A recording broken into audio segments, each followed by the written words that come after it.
This is the card that has changed everything for me. It is the one card that I had overlooked that ended up teaching me a very important rookie card lesson. However, on the flip side of that, it's the very card that has helped me establish my website, truerookiecards.com, and has eventually evolved into this very channel. And today I'm going to tell you the story about this card that helped me change everything. You ready? Then let's do it.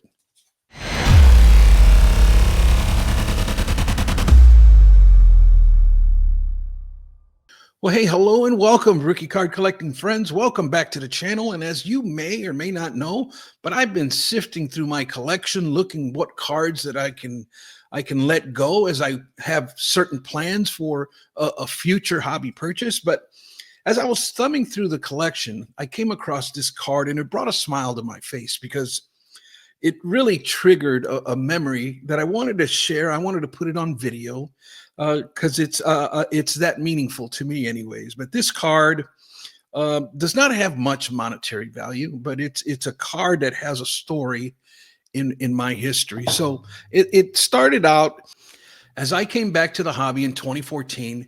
I wanted to learn kind of where things were at, how the hobby, where are we, where we've been, and where we're at, type of thing. And it was one of them things where I started learning about breaks because from what my research was showing me, the hobby had evolved into breaks, and I started learning about breaks, and I found the concept to be very intriguing, and I dove into breaks head first, and that's what I did for about a good year. Well, I spent a significant amount of money in that first year. And the only thing I really have to show for it is a jersey auto of Andres Galarraga out of Panini National Treasures because I had got into a break and it was a random team and I ended up with the Colorado Rockies somehow. But so I started thinking to myself, what was it in 2004 when I left the hobby? What was it that I was into? And to my recollection, in 2004, I was heavily into PSA graded cards of Hall of Fame rookie cards, and I think I thought to myself, that's what I want to go back to, and so I started getting back into it, and I started learning about PSA, and I learned that in that 10-year window that I was gone, there was now a PSA set registry. So I dove into this set registry thing, started watching videos and reading articles about the whole thing. And I logged in and created a login for PSA. And I started adding cards into my inventory, slowly learned that process. And I got really excited about it. I liked the concept of the set registry. More and more I got it. I learned about it, the more and more I got into it. And I had come up with this idea that I wanted to collect all of the rookie cards of certain players. And I've done Sammy Sosa, Randy Johnson, Greg Maddux, Barry Bonds, Frank Thomas, you name it. I started the set registry, and then I started buying cards in order to add them to my set registry. Well, it came to Frank Thomas. I started with Frank Thomas. He was the first guy that I did just here in the Chicagoland region. And Frank Thomas back in the 90s, man, he was something else, and he was a big figure here. Back then, it was like Ken Griffey Jr. followed by Frank Thomas. They were always 1A and 1B, as to my recollection, anyways. But I started the set registry for Frank Thomas rookie cards, and I wanted this set registry, being that there was only 6 cards. I was like, you know what? I want this set registry. I want them all in PSA 10.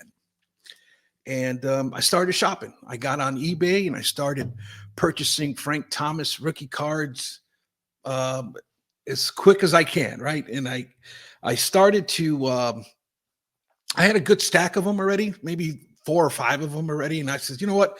I'm going to go ahead and just include them into the set registry. And so that's what I set out to do. And I really didn't know the process. So I was kind of learning through all of this. And when it came to this card, I added all of the cards into my inventory. And then from my inventory, you add them to your set registry. And then when it came to this card, I entered this card into the set registry, but then when I went into my set registry, I didn't see this card there. And I'm like, why in the heck is this card not in here? And so I didn't know. Like I says, I was kind of new to the whole process. So I logged off and came back on thinking that might, if I refresh the page or something, that might trigger it. And it's still nothing. And I ended up actually deleting the card out of my inventory and then re-entering it into the inventory, thinking that there might have been a little hiccup there between the two lists, and still nothing. The card was not in there. And I'm like, what the heck is going on? So I ended up going into the set registry itself, and I clicked on this button at the very top center that says View Checklist.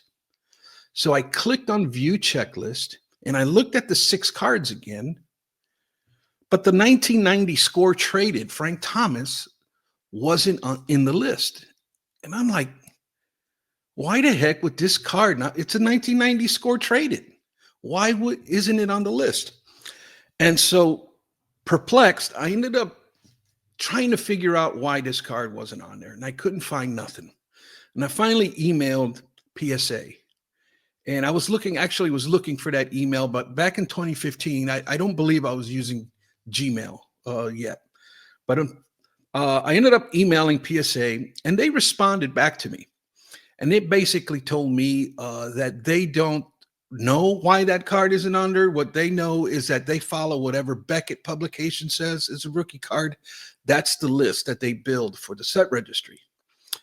And I'm like, okay. And then I opened up some old Beckett's and new Beckett's that I had laying around, and I noticed that this 1990 score traded has never been deemed as a rookie card. I don't ever recall that thing having an RC next to it in the Beckett publications. And so I set out to figure out why. Why is that the case? And I ended up doing some research, and like I says, that's what started really this research of mine, was this card. I was confused a bit because eBay was giving a bunch of listings about cards, and all of them were rookie cards for 3, 4, 5 years. That was frustrating. But then when I got to this issue here with the set registry, that's what really inspired me to really start doing investigative work on this topic. And it really led me down a rabbit hole. I tell you what, and I studied this topic for a very long time. And I ended up finding out why. And that is because there had always been a long time hobby rule. And that was that if a player has more than one card featured in the set, the first card gets the rookie card designation. And so the reason why this 1990 score traded didn't get the RC logo is because before that card, there was this card, the 1990 score. You see, so he didn't have an RC next to the score traded because there had already been a card released in that product line. So the traded sets were an extension of the base set. And he already had a card featured in the base set. So this second card that was included and traded did not qualify. And it was like an aha moment, because what it did was it triggered that memory. It was like, that's right. I recalled all of those rookie card guidelines that we had back in the day. And it just brought a flurry of memory back to me, and that from there I just built upon that. And I just kept going and learning and digging and writing articles. Some of those articles you can still see on my website, truerookiecards.com. If you go to the blog section, you can find all those articles there, and they're 8, 9, 10 years old, some of those articles already, just proving the legwork and the research that I have been doing over the years. And hard lesson to learn, tough lesson to learn. And that was the aha moment that inspired me to dig deeper and deeper into this rabbit hole. And I did end up completing the Frank Thomas set registry. There's the Bowman. Here's the Fleer update. And this one qualifies as a true rookie card because in the 1990 Fleer set, he was not included in the base set. So the Fleer update, he was included. So this one is a true rookie card. And then I got the Leaf. And of course, I already showed you, but that's the score traded. Or no, this is the regular score, the true rookie card. And here is the tops. And I wish I had the no name. I ended up helping a friend of mine I work with. His dad passed away, and his dad left him his collection. And in that collection, he had two no name Frank Thomas cards. And we didn't know if they were real. They looked real, but I helped him. I submitted them to PSA for him, and they came back authentic, and they were great. One of them was an 8. The second one was a 7. So they were kept in really good condition, and he ended up selling them. And at the time, I wanted to buy it off of him, but I just did not have the funds to go that high. And so, unfortunately, I let that one go. But here's also the O-Pee-Chee. And this one was really the hardest one to get. It took me over a year to find this card in a PSA 10. It just would not come up. And ended up buying it from this guy off in Canada. And when this card came up on eBay, I tell you what, it came up in like Canadian dollars, and then it gave you the cost of US dollars. And he was right around comps at the time. And I tell you what, buddy, I could not hit buy it now fast enough. He had it for a buy it now at a fair price, right around what comps were. I got hit a little bit with shipping, but that's okay. I was so ecstatic that this card finally popped, and I was able to find it in the new Lighthouse flip, which at that time, I would think 2016, 2017, it's like when they first came out. So I was really excited that it was in that.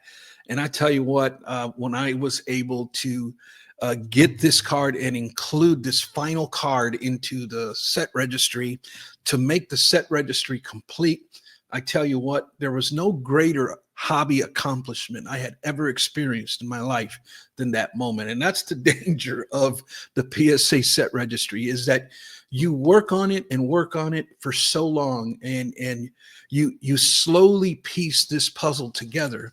But I tell you what, once you complete it, there is no greater satisfaction that you can get. It's like, oh, you're patting yourself on the back because you're just so elated to be able to complete the set registry. And all thanks to this card right here that really triggered it all for me.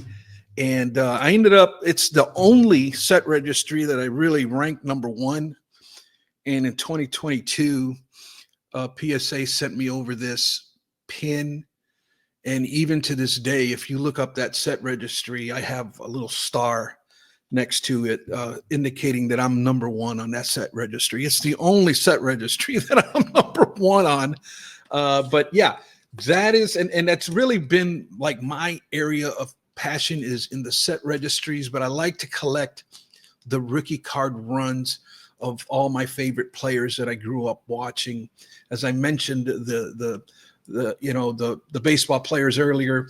In football, I also have the Randy Moss and Peyton Manning are the two guys that I have set registries for. I have Tim Duncan, Shaquille O'Neal, Kobe Bryant, and I need like one or two cards for each of those, and for them to be complete. I just haven't prioritized it yet, but that's kind of the wheelhouse that I like to do. And it's kind of impossible with like today's players, right? Because they have so many. And it's one area of contention that I have with the modern day players, is that, Panini or PSA, I don't really agree with their modern day checklist. I think their modern day checklist is very skewed. There's just way too many cards to include of these players. And I don't have the time or patience to sit there and try to put together a 50 card set of whoever. And I don't agree with half the list because I don't agree that they're actually rookie cards. They're not true rookie cards anyways, in my opinion, of course. But that's it. That's the story. That's what really triggered all of this work that I do as I pour my blood, sweat, and tears into figuring out this rookie card thing. And I tell you what, this card right here, man, I can't put it into words how important that card is. With that said, guys, hey, thanks for tuning in. Thanks for watching. Next week, for sure, I'm going to be doing a tour of the new construction and all of that. So stay tuned for that. Thanks for tuning in. And remember, as I just shared with you here, why is all this important? Because, my friends, not all rookie cards are created equal. Until next time, buenos nachos, muchachos.